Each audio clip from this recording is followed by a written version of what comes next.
Right before I get into the exercise portion, this is a book that a really good friend of ours wrote that has all kinds of, so this is a 28-day challenge, but this is a lifestyle thing, right? If all you want to do is do the 28-day challenge, then you need to revisit your big why. I'm just going to be perfectly honest with you. And this right here is going to help you make this a permanent lifestyle change. So we don't have these like here, but if you're interested in getting one of these have like every recipe, every dessert, every breakfast, every smoothie, every dinner option, lunch option that you could ever think of. And it also has why I'm teaching people that fat doesn't make you fat.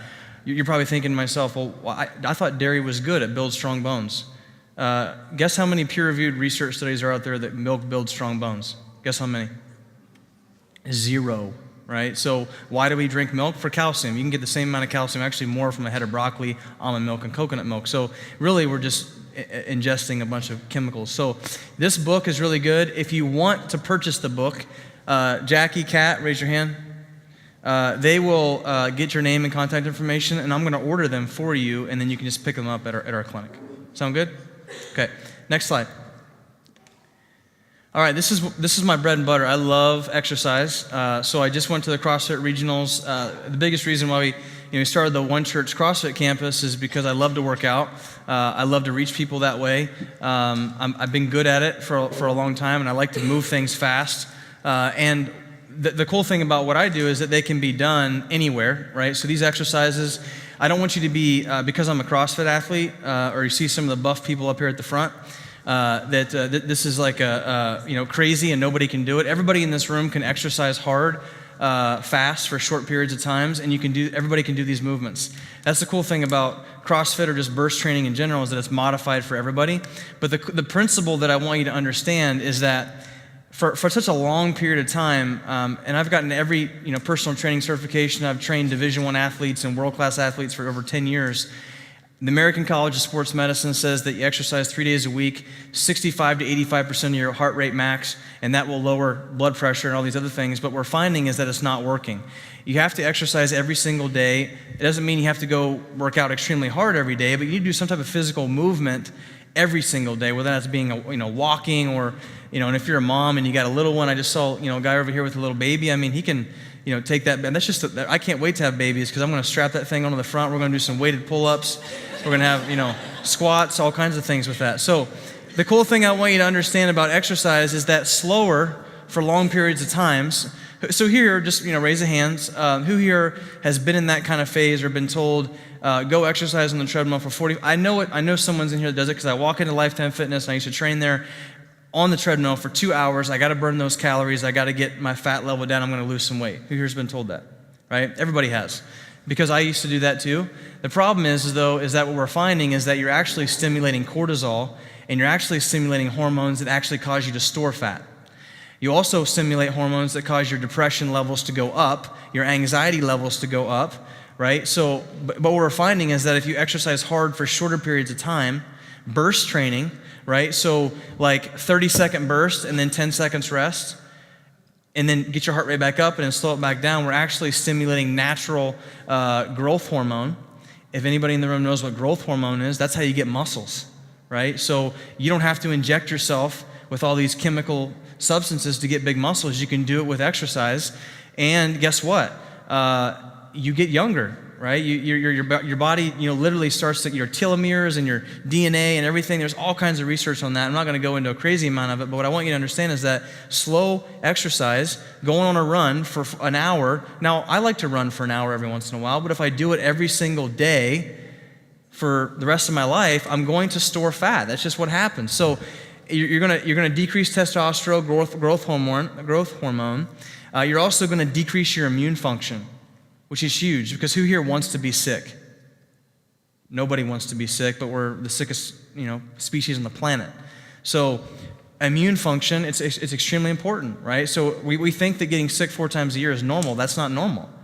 You're not supposed to get sick 4 times a year. We're not supposed to drop our kids off at school in the fall and just expect to get sick because of germs. It's not supposed to happen, right? So these exercises are going to be fast to actually lower blood pressure, keep your brain fast bursts of exercises, jumping side to side, not doing everything in one uniplanar fashion is actually going to strengthen the brain.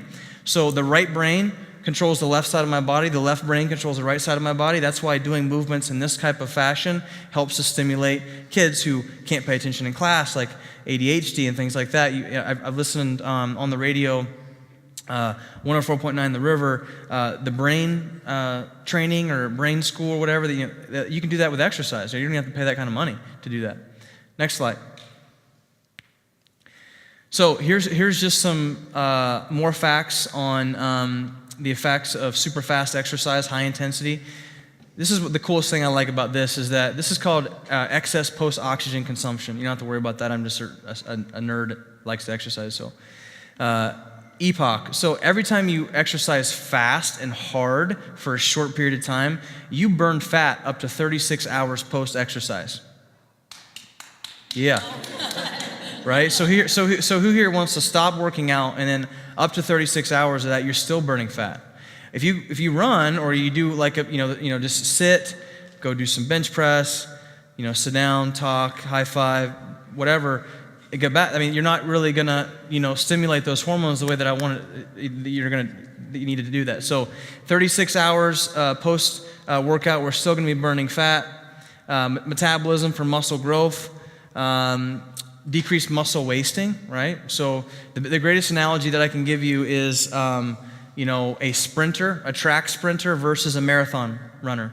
My wife was a marathon runner. I love to run, so I'm not bashing runners here, but what I am saying is that if you want to get the best bang for your buck for 28 days, the best bang for your buck is not going to be jump on a treadmill for an hour, right? It's going to be short. And who here wants to exercise for 6 minutes instead of 45? Everybody, right? So there's not, like you can't, and you can do the same thing. So every morning you wake up in the morning, there's no excuse for you not to get some burst training in. So next slide. All right. Stop it. Go back. So the next video that you're about to see is a video, I've got all these videos for you, right? So every exercise that you have on your sheet, so go ahead and flip to the sheet that has the workouts on it. These workouts have really cool names, like I chose to follow Jesus, or what's the other one? Burpees and baptisms. Burpees and baptism. Ralph, the owner of CrossFit New Albany. Actually, one of the workouts is go try a class at CrossFit New Albany for free. So everybody in here needs to go try a class at CrossFit New Albany because they're expecting you over there, and everybody over there will know exactly what you need to do and be able to modify everything for you. The exercises are on there. So let's just say the workout was 5 push-ups, 10 air squats, and 15 sit-ups. Some of you in the room don't know how to do a squat right. Let's just be honest. Most of us in this room don't know how to do a squat right. We've been taught to squat to parallel, which is horrible for your knees. And most people would say just don't squat because your knees will hurt. Squatting is the best thing that you could ever do, and you do it every day. Have you ever seen a 2-year-old little baby? So little guy over here. Have you seen a baby with a baby bottle? Like they're just kind of sitting on their butt, nice and upright position, and they're just like chilling there, really comfortable. Most of us in this room can't do that, right? Because we've lost the mobility in our hips and our knees because we sit at a desk at 90 degrees all day long. Okay? You have to learn how to squat below parallel. You have to learn how to squat because you do it every time you go to the bathroom. Right? You do it every single day. You have to learn how to do this properly because guess what? Other countries who eat in a squatting position, they don't have degenerative joint disease. They don't have back problems. They don't have disc problems in their back. Okay? And we have a chronic back problem in this country. Can you go back to that video? I'm actually going to show a clip of what this can look like. All right, so today we're going to talk about the push-up. Awesome movement. Think about how many times you push throughout the day and every day of your life. So we have Heather here, regardless of your world-class athlete or your like in Heather's case, she's got a little baby on the way. You can still do these movements. They're for everybody, and they can be modified specifically for you. That's the cool thing about what they do here at CrossFit New Albany. Pretty awesome. So Heather is going to show a push-up. So let's say Heather isn't strong enough to do a regular push-up, and unfortunately, a lot of people aren't ready to do a push-up. And when they're not ready, they're too weak. They put those elbows in a bad position and cause a lot of problems into the shoulders. So Heather is going to start. And the one thing I want you to notice with Heather is that her hands are underneath her shoulders, right? Also, what you're gonna see is that her shoulders are in external rotation, right? Which means that those elbows are gonna stay nice and close to her side, and also she's in a nice neutral position. So I do not wanna see your necks up, okay? I wanna see them nice and neutral, and the back is nice and flat. We never do a push-up modified on our knees, and the reason why we don't do that is because it takes away the core, right? So if you can't do a push-up in a regular position, we're gonna put you on a box, and we're gonna gradually lower that box until we can get you into a regular position. So Heather, we're gonna go ahead and suck that rib cage down nice and tight. We're gonna come all the way down, and you notice how her shoulder goes below her elbow, right? And she's gonna explode back through. All the way up, and then elbow higher than the shoulder. That is full depth push-up. So let's just hit a couple, 2 or 3 of those. And up, and back down, and up. One more. Good. Man, that's a strong mom. Nice work. So now we're gonna move over to Andy. Andy's gonna do a regular push-up on the ground. What he's gonna do, notice how his hands are underneath his shoulders. He's gonna come down, nice neutral position with your head, looking down a little bit more. He's gonna touch that nose and extend all the way through. Come down, touch that nose, extend all the way through. Andy, do a push-up when your shoulders, your elbows are facing out. So 90% of the population does a shoulder or a push-up like this. That puts a lot of stress on the elbows. We wanna make sure those shoulders are nice and close. That's where we're gonna create our power, right? So Andy, do about 2 or 3 of those. All the way up, all the way down. Up and down. Now show a push-up that doesn't count because you don't get full extension. That's not a push-up, right? So we're gonna go all the way up, all the way down. Nice work. Now, Jonathan here is gonna show the advanced level of a push-up called a hand release push-up, right? So the hand release push-up is where Jonathan's gonna come all the way up. He's gonna come all the way back down. He's gonna take his hands off the floor and then come all the way up again and back down. So do 2 or 3 of those, Jonathan. And all the way up, extend all the way, back down, extend all the way, good. So what this does is this allows us to get into that kind of stopping position where we have to get past that sticking point, and there's no way that you can cheat in this movement because your chest is always touching the ground. So these are the different push-up variations that we have, and you can progress. So with Heather, eventually she's gonna get stronger, and then she can move to here. Andy's gonna get a little stronger, and he can move to here. And let's just hope that Jonathan doesn't progress back to the box. That's the push-up. Have some fun with it.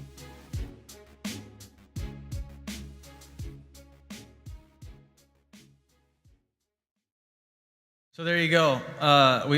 You can go. Where do you get these videos? On YouTube, right? We'll send out the link. We'll send out the link. Every exercise that's in your exercise sheet, you click on the video and you can watch exactly how that movement is done. You saw how Heather, she's got a little baby in there, so she's, a special population, or maybe you're, never done a push-up before. There's a beginner class, and then Andy over on the right side, he was an intermediate. He's not really intermediate. I mean, he's stud, but we put him there because you can't put Jonathan intermediate.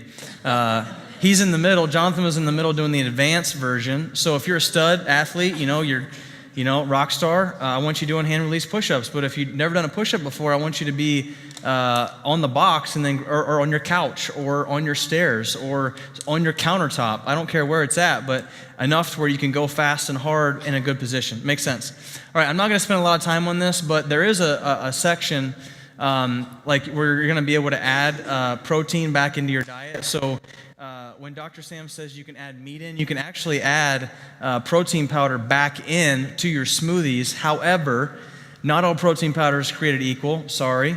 If your protein powder has these things, write these down. If it has them in it, I'm not going to put any other protein powder down, but if it has these in it, you can figure it out yourself. Asfalfame potassium. Asfalfame potassium is an artificial sweetener that they took out for aspartame. That has methylene chloride in it. Methylene chloride, if you look at some research on methylene chloride, causes brain tumors in men, Alzheimer's, and migraine headaches, right? So not a good option. Also, artificial sweeteners like sucralose, soy. Soy causes breast in men and growth hair in women, a lot of estrogen levels. So just Watch what you're putting in your body.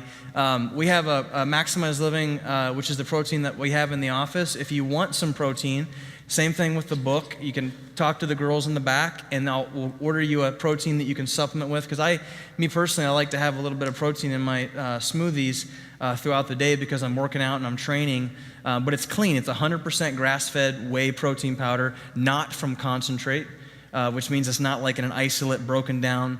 And it's sweetened with stevia, which is a natural sweetener that's not going to spike your blood sugar. And guess what? I think it's got 3 ingredients in it. And most of the protein powders I've seen are about that big, and I can't pronounce all the things that are in it. 9 times out of 10, your body can't either. Next slide. Okay, I'm not going to spend a lot of time on this because we have an actual section for it. We have an actual workshop for it. Actually, go to the next slide for me. A couple things that I just want you to be aware of. These are the toxic top 5 in the world. Number 1, we consume way too many medications. And I'm not like against, don't take me the wrong way. Like I'm not like a drug hater. I just, if we could just not have to be on medications, would that be like the best option? I think that's what everybody would love to have happen. There's always a side effect with a medication, regardless of what you take. And drugs will never make you healthy, right? There's never been one research study ever done when they measured health of that person. It's always symptom-based, right? When are we going to do a research study when we study healthy people?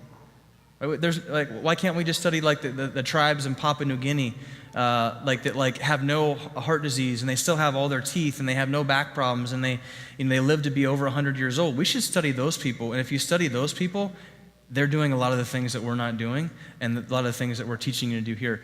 Household products, the Teflon cookware. When you start to cook your food in this, Teflon cookware is illegal in about 4 other countries because it causes cancer. The reason why that is because when you scrape it off, it chips, and the Teflon literally leaches into your food and is highly toxic. ADHD and attention deficit disorder, we're studying a lot of this in kids. So if you have this type of Teflon cookware, if I said, hey honey, we're going to come home and just throw all the Teflon cookware, she'd slap me. But, phase your way out of it and just realize that eventually you're going to have to buy something new. Stainless steel and ceramic is the best. Tap water. You're going to be drinking a lot of water on this cleanse, so get a water filter. Go and buy a $20, $35 water filter from Lowe's and just get good, clean water because it has chlorine in it. Chlorine is a cancerous product. I heard that we just bought a long time we bought a water filter for our shower because a human will take in about 150 gallons of chlorine just per year, 50 gallons, just because of the chlorine that you ingest through your skin. So who here gets dry skin a lot of times? That's because the chlorine is literally leaching away your skin. So get a water filter to kind of get that junk out of there. It's highly cancerous. Next slide. These are some indicators that you are toxic. So if you have these things, these are, awesome that you're going to be doing the nutrition program with us, but this is just some other things of maybe in the past why you've never lost the weight that you've been trying to do for years, or you've never really been able to kind of kick some of the medication that you've been on for 10, 12 years because of toxicity. Toxicity causes depression, digestive problems. I have little kids in my office, chronic allergies. I feel like every kid comes into my office with allergies, and the parents are like, well, my pediatrician said that it was, just he's going to have it and take Claritin for it. But a lot of times it's because of the grains and the milk. I mean, in the summertime, allergies aren't horrible, but as soon as they come back to school and they get a bunch of grains and dairy is when their allergies, they start to become a snotty mess. And that's because of the mucus that you're going to start forming in the body whenever you eat stuff like that. Insomnia, right? So I have a lot of patients in the office that can't sleep very well. Sleep apnea, right, is a huge problem. And we have a lot of patients in the office that no longer have those things anymore. Hormonal imbalances. We have an epidemic of thyroid problems in women in our clinic. And so if you have a thyroid problem, your body just can't detox itself. And so these are things that you need to think about. Next slide. This is a natural glutathione. This is how amazing God is. I mean, you were given everything that you needed to be healthy, and glutathione is a natural antioxidant that literally helps to bind and remove toxins in the body. So it's almost like a charcoal activating system. When I used to work in the hospital before I became a chiropractor, and I would kids would come in overdose from drugs, and so we would pump them full of charcoal, and then they would literally, poo the stuff out. Right? And that's kind of what glutathione does. And guess what? God created, next slide, these foods, which are packed full of natural glutathione. But guess what happens whenever you cook your vegetables? You decrease the natural glutathione in it, right? So that's why all the other countries, 9 times out of 10, they're eating raw vegetables. Everybody wants to cook their food. Everybody, it's not the quantity, it's the quality, right? So try to eat your vegetables raw. I know in that third week or second week when you guys can cook your vegetables, you guys are going to be, getting on it. I know it because I've done this before, and I'm craving something to chew on the third or fourth day. But really, Dr. Sam says stick with it. Eat some raw fruits and vegetables, and the more color, the better.